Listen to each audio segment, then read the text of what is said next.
शुरू हो चुकी है। इस वक्त की बड़ी बड़ी बड़ी खबर, आख्तिरका में रूस की बमबारी में 3 लोगों की मौत। यूक्रेन पर रूस के हमलों का आज ये 19वां दिन है और आख्तिरका में फिर से रूस की बमबारी में 3 लोगों की मौत हुई है। यूक्रेन पर रूस के हमलों का ये 19वां दिन और इस वक्त की बड़ी खबर यही है कि यूक्रेन में रूस ने अपने हमले को और तीव्र कर दिया है और धीरे धीरे कीव की घेराबंदी और तेज कर दी है। रूस के हमलों के बाद लाखों यूक्रेनी नागरिक अपना देश छोड़ने के लिए मजबूर हो चुके हैं। रूस की लगातार बमबारी की वजह से यूक्रेन के शहर मलबे में तब्दील हो गए हैं। कम से कम 12,000 करोड़ से ज्यादा का नुकसान आंका जा रहा है। यूक्रेन के शहरों में कम से कम 27 लाख से ज्यादा लोग अब यूक्रेन से पलायन कर चुके हैं। अब वजह यह है कि लोगों को सुरक्षित जगहों पर पहुंचाया तो जा रहा है, लेकिन वही लोगों को बंकरों में भी जाने को कहा जा रहा है।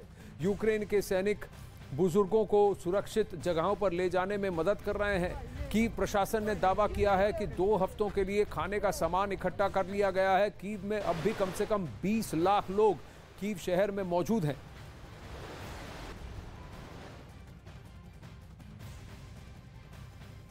अब वहीं रूस और यूक्रेन के बीच जंग ने अब भीषण रूप ले लिया है। रूस लगातार यूक्रेन के शहरों को हवाई हमले के जरिए निशाना बना रहा है। युद्ध के बीच यूक्रेन का इस वक्त एक बहुत बड़ा दावा आया है। रूस के 4 विमान गिराने का दावा कर रहा है यूक्रेन। 3 रूसी हेलीकॉप्टर तबाह करने का दावा कर रहा है यूक्रेन। जंग के 19वें दिन आक्रमण की तीव्रता बढ़ चुकी है, लेकिन दोनों तरफ से अब क्लेम्स आ रहे हैं। यूक्रेन दावा कर रहा है कि रूसी सेना को नुकसान पहुंचा रहा है, वो वहीं रूस का दावा है कि उसने यूक्रेनी सेना को भारी नुकसान पहुंचाया है। गौरतलब है कि यूक्रेन में यूक्रेनी सेना के साथ साथ यूक्रेन की नेशनलिस्ट फोर्सेस भी हैं, मिलिशिया है, जो अब रूस के साथ मिलकर जंग कर रही है और उनका गुरिल्ला वॉरफेयर भी रूस को और रूसी सेना को नुकसान पहुंचा रहा है। कई ऐसी जगह हैं जहां रूसी सेना ने भले ही यूक्रेनी सेना को खदेड़ दिया हो, लेकिन यूक्रेन की इस मिलिशिया, इस नेशनलिस्ट फोर्स ने घुसकर रूसी विमानों, रूसी टैंकों को भारी नुकसान पहुंचाया है। एक और खबर, यूक्रेन के मिकोलाइव में रूस के हमले और तीव्र हो गए हैं। रूस के हवाई हमले में 5 मकान तबाह हुए हैं। रूस के हमले में 1 आदमी की भी मौत हुई है। सिविलियन काउंट, डेथ का अब धीरे धीरे बढ़ता जा रहा है। आम नागरिकों को बहुत ज्यादा इसका खामियाजा भुगतना पड़ रहा है। कई सारे हजारों की संख्या में लोग चोटिल हुए हैं, हजारों की संख्या में लोगों की मृत्यु हुई है। रूस ने अब मिकोलाइव में भी हमले तेज कर दिए हैं, तो पूर्वी यूक्रेन के साथ साथ पश्चिमी यूक्रेन में भी हमले अब तेज हो गए हैं। आखिर क्यों बार बार कहा जाता है कि यूक्रेन का परमाणु संकट दुनिया को दहला सकता है? आइए देखते हैं।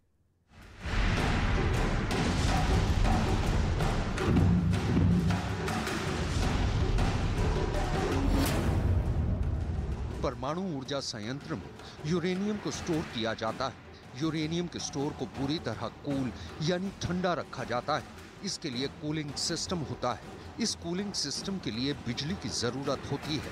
अगर बिजली ना हो तो जनरेटर से काम लेना होता है, लेकिन अगर जनरेटर भी बंद हो जाए तो कूलिंग बंद होने से रेडिएशन का जबरदस्त खतरा पैदा हो सकता है। लेकिन चेर्नोबिल में इस वक्त हालत क्या है, जरा ये भी समझिए।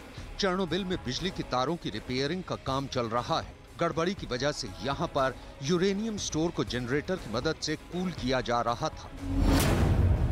यूक्रेन के विदेश मंत्री दिमित्री कुलेबा ने ट्वीट किया था कि अगर चेर्नोबिल की स्टोरेज फैसिलिटी का कूलिंग सिस्टम बंद हो गया तो रेडिएशन का खतरा बढ़ जाएगा। पुतिन का बर्बर युद्ध पूरी दुनिया को खतरे में डाल देगा। चेर्नोबिल और ज़पोरिज़िया के परमाणु संयंत्रों को अपने कब्जे में लेने के बाद में रूस उसकी सुरक्षा की पूरी व्यवस्था कर रहा है और उसकी कोशिश ये भी है कि आगे आने वाले समय में कोई भी ऐसी घटना न हो जिससे वहां से रेडियो एक्टिव मटेरियल निकले।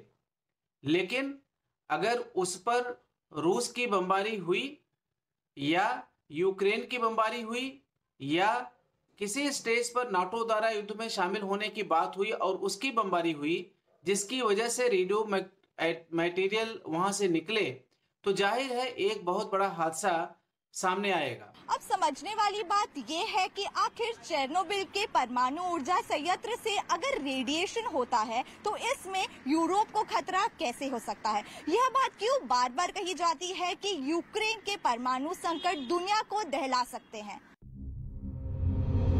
अब जरा आप इन तस्वीरों को देखिए।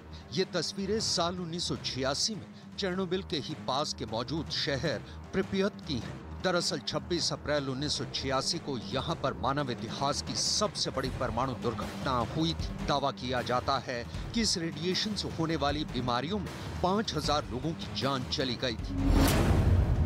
लेकिन इससे भी अहम बात यह है कि चेरनोबिल में 1986 में जो परमाणु हादसा हुआ उसका radiation Ukraine, Belarus, Sweden, Finland, Austria, Norway, Bulgaria, Switzerland, Greece, Slovenia, Italy और मोल्डोवा तक फैल गया था। कहा जाता है कि 1986 में जब चेरनोबिल में परमाणु का रेडिएशन हुआ था तो उसका असर हजारों स्क्वायर किलोमीटर तक था और उस वक्त तत्कालीन सोवियत संघ ने इसके असर से बचने के लिए जो रकम खर्च की थी उसकी कीमत आज की तारीख में 2 लाख करोड़ रुपए थी। अगर रिएक्टर्स के द्वारा रेडियो एक्टिव मटेरियल लीक हुआ जैसा पहले चेरनोबिल में हो चुका था तो वह कोई दिशा नहीं देखेगा। वह जितना नुकसान यूक्रेन को पहुंचाएगा उतना ही रूस और उनके सैनिकों को पहुंचाएगा और इसके साथ ही साथ पूरे विश्व समुदाय के सामने रूस को एक नेगेटिव शेड में खड़ा किया जाएगा।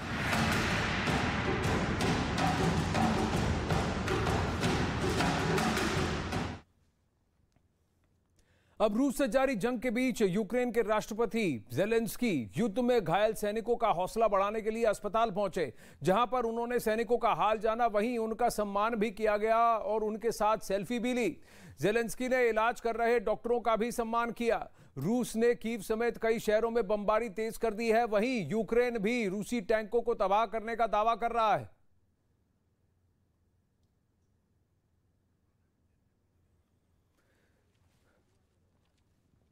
ये रूस के राष्ट्रपति व्लादिमीर ज़ेलेंस्की की तस्वीरें हैं जो अपने बंकर से बाहर निकलकर अस्पताल पहुंचे, वहां पर सैनिकों का हौसला बढ़ाया, उनके साथ सेल्फी ली, उनका सम्मान दिया। यूक्रेन के लिए खड़े होने के लिए हर सिपाही को उन्होंने ना ही सैल्यूट किया बट उनको सम्मानित भी किया। साथ ही ये भी उन्होंने कहा कि ये लड़ाई आखिर तक वो लड़ेंगे, घुटने नहीं टेकेंगे। जिसके लिए वो सेना के कुछ अधिकारियों के साथ एक आर्मी अस्पताल पहुंचे, जहां उन्होंने जंग में चोटिल हुए सैनिकों के साथ बात कर उनका हौसला बढ़ाया। Вы молодцы, заради вас и на ваших плечах все це. इस दौरान कुछ